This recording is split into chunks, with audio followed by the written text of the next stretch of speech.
Me da mucho gusto recibir en el estudio a Carlos Mora Álvarez, presidente ejecutivo del Consejo Estatal de Atención al Migrante. Carlos, bienvenido, buenos días. Don David, qué gusto siempre agradecerte la posibilidad de dialogar contigo y con tu vasto auditorio. Qué gusto estar aquí. Oye, y con un tema que nos es muy familiar, obviamente a todos los fronterizos, pero yo te decía, está lleno de mitos, de circunstancias que muchos creemos y que, entre otras cosas, ustedes, además de atender, se dedican a desmitificar, ¿no? Por este asunto, por ejemplo, como el de los migrantes que habitan el bordo. ¿Quiénes son realmente los habitantes de la canalización? ¿O cuál sería tu perspectiva en este momento? Mira, los habitantes del bordo efectivamente se ha convertido en un mito si tienen esta caracterización de ser migrantes o ser repatriados, o cuándo fueron repatriados y desde hace cuántos años están habitando dentro del canal. Siempre nos gusta definir, bordo es lo que bordea o lo que divide entre Estados Unidos y México, y aquí siempre hablamos de los habitantes del canal, ¿no? Para irlo definiendo así. Muy bien. Estamos a punto de recibir, don David, el día de mañana tenemos la sesión final con el Colegio de la Frontera Norte, donde el patronato que auspicia, que digamos da vida al desayunador Padre Chava, que está conformado por ciudadanos de una alma enorme, caritativa en términos de apoyo al desayunador Padre Chava, ordenaron ellos, y coadyuvamos en este ejercicio como Consejo Estatal de Atención al Migrante, al Colegio de la Frontera Norte, un estudio científico de quiénes son realmente los usuarios del desayunador Padre Chava, si son en su mayoría habitantes del canal, si a su vez son consumidores de algún tipo de estupefacientes, si son indigentes, hombres y mujeres en situación de calles. Todo esto va a ser resuelto el día de mañana con un estudio que ha elaborado, tiene 6 meses trabajando en ello el Colegio de la Frontera Norte, y tendremos mañana la sesión definitiva para recibir este documento. No sabemos los alcances del documento, dependerá mucho del resultado. No es un censo, no es una hoja, no es una evaluación persona por persona.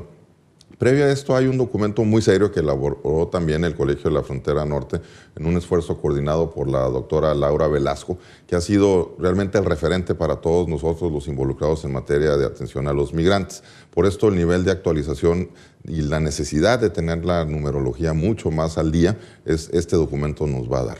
A partir de ellos tendremos posibilidades ya en el marco del aniversario de la constitución del Consejo Estatal de Atención al Migrante, que celebraremos el próximo día 18, jueves 18, en el marco también del Día Internacional del Migrante decretado por Naciones Unidas. Ahí el gobernador Vega hará una serie de anuncios que seguramente tendrán que ver con qué hacer con el canal, quién lo tendrá que hacer, cómo lo tendremos que hacer, y evitar este ejercicio que bien señalas de traslado de responsabilidades, o si me permites el término coloquial, de aventarnos la pelotita a Estado, Federación y municipio. Sí, algo constante, porque lo que habría que entender aquí, a reserva de que tú me corrijas, Carlos, es que sí es un problema de migración, sí es un problema de deportados, pero también es un problema de salud, pero también es un problema de seguridad pública, también es un problema de derechos humanos.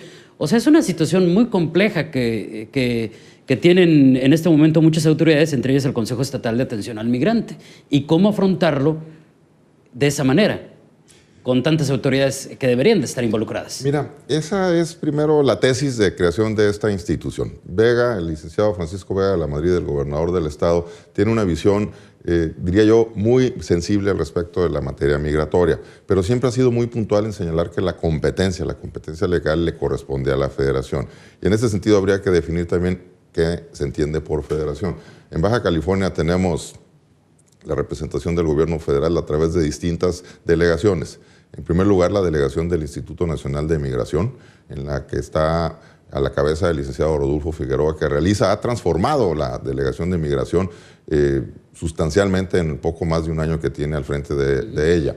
Por otro lado, están los responsables del resguardo del canal. ¿Quién es el responsable del resguardo del canal? Pues la autoridad competente, que es la CONAGUA. Y en Baja California, bueno, a nivel peninsular la representa el licenciado Eduardo Ledesma Romo. También han hecho un gran esfuerzo. Pero los habitantes siguen ahí, es algo que no podemos negar. ¿Qué consigue en términos de posibilidades de acción la competencia? Para nosotros el primer ejercicio de integración como consejo fue sentarnos a todos en la mesa. Tenemos poco más de 10 meses que hemos logrado este, digamos, resultado en el que tenemos la representación no solo de las 2 delegaciones federales que ya mencionaba, sino prácticamente otras 12 delegaciones federales. Tenemos 12, 14 delegaciones federales que están dentro del Consejo Estatal de Atención al Migrante, que se suman a prácticamente la media docena de funcionarios del gobierno estatal y la media docena de funcionarios del gobierno municipal en el que participan en el Consejo. Entre todos, tenemos prácticamente un año trabajando en qué posibilidades y qué tenemos que hacer con los habitantes del canal. Ya no podemos estar llevando remedios eventuales o ejercicios esporádicos o visitas en el que llevamos una propuesta para que se trasladen a su lugar de origen o irlos invitando, porque no los puedes obligar a que se trasladen a centros de integración, de rehabilitación para control de adicciones. No puede ser así.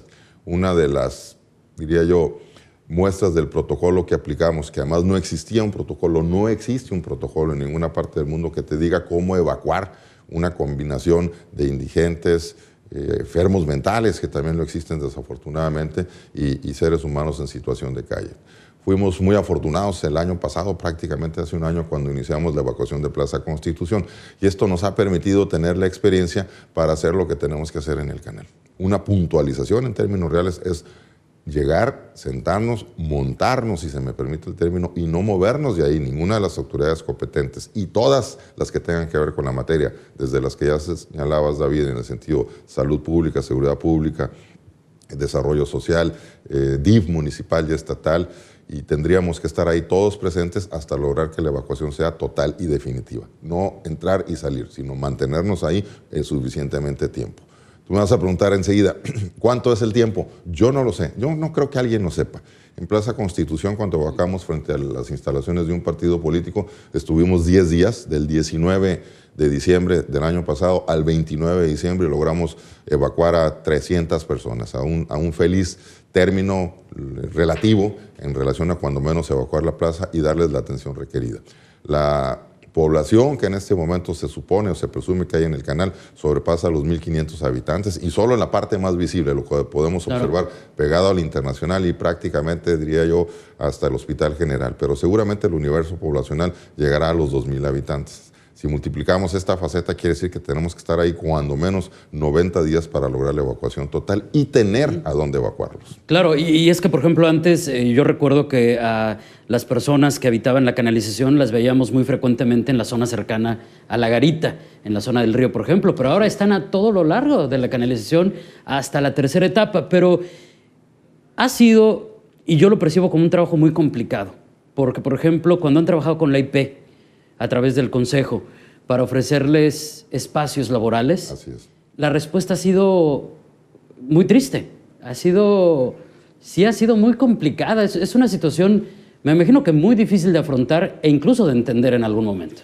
David, yo no la calificaría como triste, ¿No? No porque haya un resultado positivo, pequeño pero positivo. En este momento estamos sobrepasando ya los 200 migrantes que están laborando ya en prácticamente 3 call centers.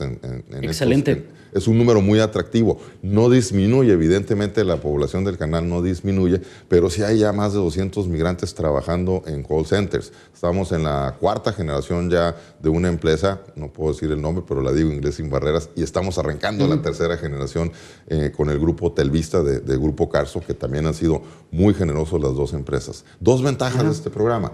La primera es que a partir de que reciben la instrucción, no cuando empiezan a laborar, sino desde el momento que están recibiendo el adiestramiento ya empiezan a cobrar. A través del programa Bécate, que se instrumenta por la Secretaría de Trabajo. Aquí le agradezco a la licenciada Juana Laura Pérez Fulano, que ha sido una gran promotora, y sin dejar de lado, digamos, al espíritu de esta iniciativa, que es el ingeniero René Romandía, como bien señalabas, dentro de la iniciativa privada. Canacintra ha sido el gran aportador y el gran promotor de esta iniciativa. Tenemos resultados pequeños, los números no son lo que quisiéramos, pero si se mantiene esta clasificación y este número de 200 en los primeros... Arrancamos el 11 de abril la primera feria, la segunda la tuvimos en octubre, ya no hemos parado, ya no se trata de hacer solamente ferias, logramos ya la presencia en los centros de atención al migrante como el Centro Escalabrinano y el Desayunador Padre Chava, donde de manera directa se está ofertando ya. Ya no necesitamos hacer ferias del empleo, pero lo vamos a seguir haciendo.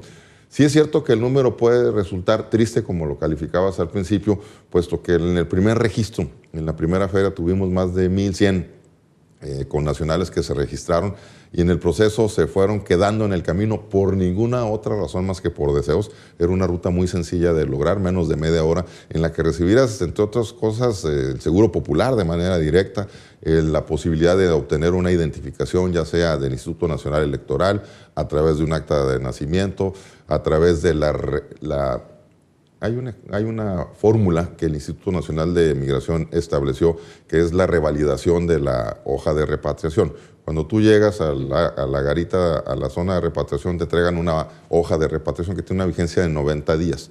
El licenciado Figueroa, en un ejercicio, diría yo, más humanitario y coyuntural, dijo, vamos renovando. Hay muchas hojas de repatriación que ya fenecieron, vamos renovando, se puede hacer. Si don David Mejía o don Carlos Mora fueron repatriados en alguna ocasión hace 6, 9 o un año, pueden nuevamente que sigan teniendo una forma de identificarse, más allá del tiempo que llevarán aquí.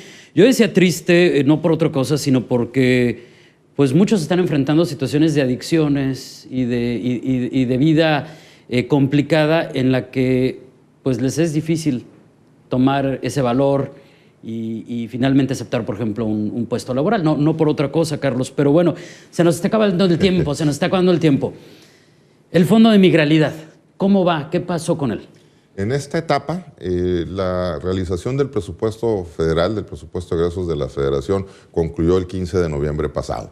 No tuvo éxito el Fondo de Migralidad en su primera etapa, pero no es ni con mucho una batalla o ni siquiera la guerra. Vamos nuevamente por el Fondo de Migralidad para el año que entra.